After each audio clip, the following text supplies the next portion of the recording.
Skylanders Spyro's Adventure is an action-adventure platformer released on the Xbox 360, PS3, 3DS, Windows, Mac, and even the Wii U in Japan only, where it was published by freaking Square Enix of all people. But the most famous release is on the Nintendo Wii, on October 16th, 2011, in North America. It was a big hit, but for a very different reason than one may initially think. So you see, the game started the mid-2010s trend of Toys to Life, which included the main four: Skylanders, Disney Infinity, LEGO Dimensions, and Amiibos. All of them did very well, at first. None of them are still going on now, except for Nintendo's stupid baby game toys. But all of them had amazing concepts. Skylanders was great because it was the first to introduce it, and it interested both kids and collectors. Disney and Amiibo used preset franchises to make it easier to sell to collectors and kids. And LEGO also did that, but included Legos to build with. But the problem was that, while the figures were really cool to buy, you bought them for the games. And that's where they failed. Except Amiibos again, because the idea there was multiple games that you could use them on, most of the time, and they were never necessary, most of the time. But I'm getting ahead of myself. Let's look at the first game of this trend, Skylanders Spyro's Adventure. Finding the history of this game is actually very difficult. The game started development as a gritty League of Legends type Spyro game in 2009 after Activision acquired Spyro. After 3 different versions and a dramatic tone and gameplay change, they thought of Toys to Life. After about a year of development, Skylanders Spyro Adventures came out. Not much in the way of history, but I did find 2 videos that explain the history in a bit more detail than what I did. Both are linked in the description. I highly recommend you watch them after this. The plot of the game is super basic. Long ago, in the magical world of Skylands, there lived Master Eon who controlled the core of light, and the Skylanders. Well, things changed when Kaos comes in to destroy the core of light and sends Skylanders to Earth, and straight up kills Master Eon. But using your portal of power, you bring back the Skylanders and fix everything. It's a super simple plot that works, except for 2 problems I have with it. 1, Eon isn't actually dead. He's just this floating head that gives you tips and tells you what to do.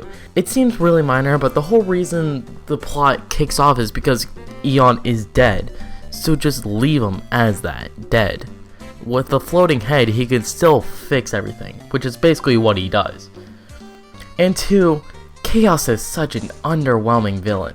While he's introduced as the giant blue floating head, he's just shown to be a pathetic villain voiced by Zim from Invader Zim, with literally the exact same voice and the same mindset.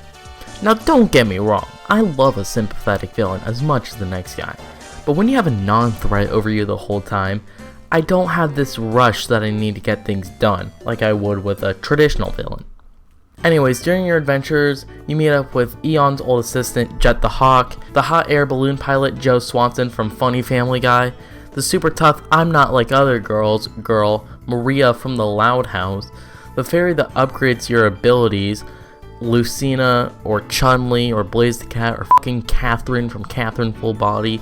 Seriously, what hasn't this voice actor been in? And Zim's assistant is George Bush from American Dad. I'm not even kidding. Notice how I never called the characters by their real names. Well, that's because of the voice cast. While these are really good voice actors, they do roles that they've done before, except Eon.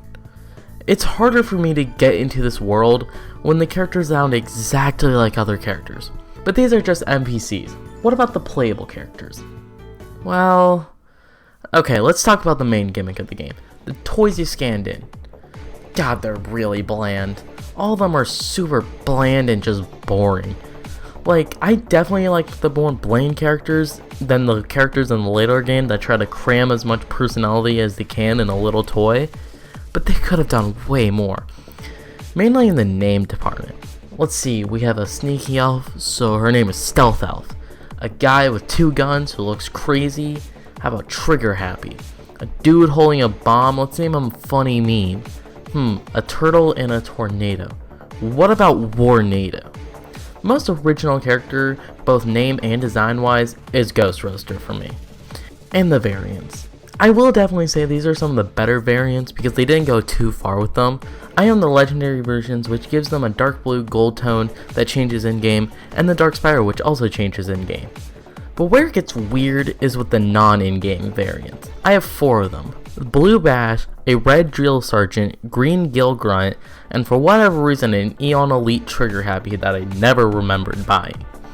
These don't do anything special, but just look cool. But where it gets weird is with some of the chrome and gold and silver variants. They were randomly put in regular characters boxes and shipped out to retailers and go for Jesus how much! So it's safe to say I didn't buy one for the sake of this video. Okay, I'll talk about the gameplay. There's a reason I've held off talking about the gameplay, and that's because it's good but really repetitive. Most of the game consists of going to themed location, staying there for 3 to 5 levels, fight a boss, get the internal blank source, repeat. And oh my lord, does it get stale quick. The bosses are absolute jokes. They're either evil versions of the Skylanders themselves or just slightly harder enemies. The game is ridiculously easy too.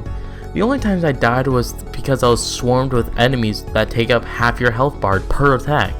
That sounds hard, but it's more cheap than anything. If there's only a few enemies on screen, like most of the game, it's a cakewalk. It could really use a difficulty option in my opinion. Most levels are about 4 to 6 minutes long, with a lot to do in finding them, which is really nice. My problem with future games is that there's not that many levels, but they take an hour to complete with no substance. But me liking the levels doesn't mean I love the game. I could only play about 2 to 3 levels at a time before squirming to play something else. And the moment that broke me into realizing this was the extra level packs.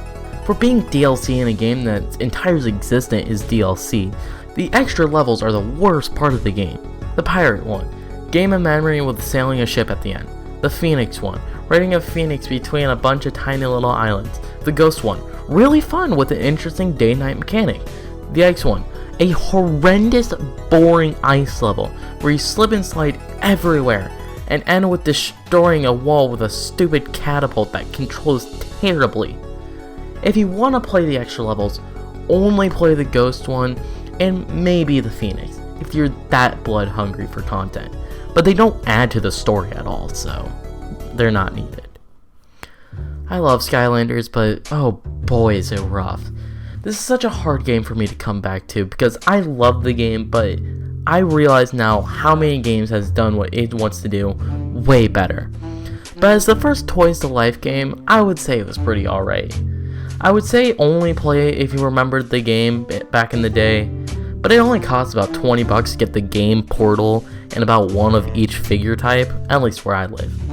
Stay safe out there with all this corona shit going around, and join my Discord and follow my Twitter for more information of upcoming videos, or you just want to know what the hell I'm doing. Stay tuned until next time where we will be talking about you.